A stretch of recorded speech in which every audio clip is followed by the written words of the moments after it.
Hello and welcome to PetXI Live. My name's Jamie and I'm your tutor today for your Maths Functional Skills session. Now, the first thing that we're going to take a look at are costs and payments. So first things first, like with any functional skills question, we're going to read through the question first just to work out exactly what it is it's asking us to do. So, Sandip earns £190 per week from her job. She pays the following weekly costs. We've then got a breakdown there of everything that she spends her money on, things like bills, rent, etc. Can she afford a phone contract of £15 per week? Show you're working.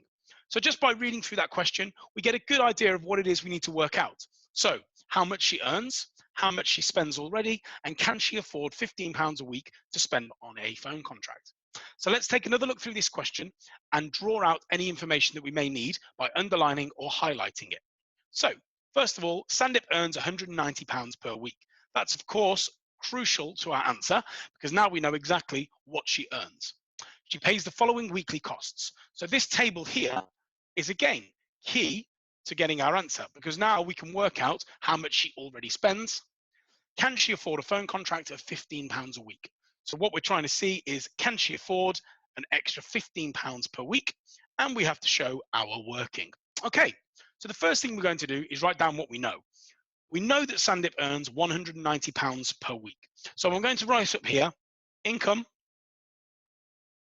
is £190. Next, we want to work out exactly what she spends. So what we need to do that is add up everything that she spends on bills, rent, food, insurance, and train travel. So I'm going to write down, because we want to show our working, exactly what I'm adding up. So for example, 25 plus 95 plus 33 plus 8 plus 12. Now, once we add these up, you can, of course, use your calculator. We get £173. So £173. Now, the next thing, oh, sorry, I've just seen a question on the notice board there from Gary. He wants to know, can he use the column method, or do we have to show the column method for our working out?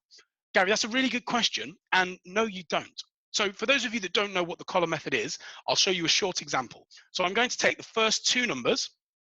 If we wanted to add these up without a calculator, we could use the column method.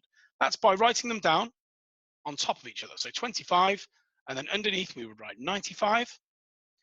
And what you would do is add up the right-hand side numbers first. So 5 plus 5 is 10. So we put the 0 underneath, and we carry the 1. And we will add up the left-hand side. So we have 11, 9 plus 2 is 11, plus the one that we carried over is 12. So that gives us 120. Now, this method is really good for adding up numbers without a calculator, but because we've got the calculator and we're allowed to use it, you don't need to show this method, Gary. But that's a really good question, as I say. But what you do need to make sure you do is list the numbers that you are adding up. So don't just do it on your calculator and then write down what you worked out. Okay, you still need to show the examiner exactly what you have done. Okay, so we know that we have the income is £190, and we know that the expenditure is £173, both of these per week.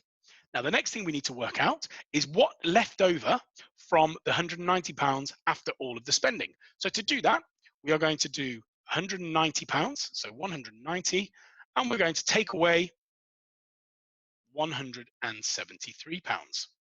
Now, this gives us an answer of £17. Again, you're allowed to use your calculator, so you don't need to show column method. Just write down exactly the sum that you're doing and the answer that you get. Now, with the functional skills questions, even though you've worked out that £17 is left over, and we know that we want to find out if we have enough for a £15 phone contract, we know that we do. But what you need to do is you need to show in a sentence your answer in full. So write a simple sentence. For example, yes, she can afford an extra £15 per week. And there's our answer. Good. Any questions?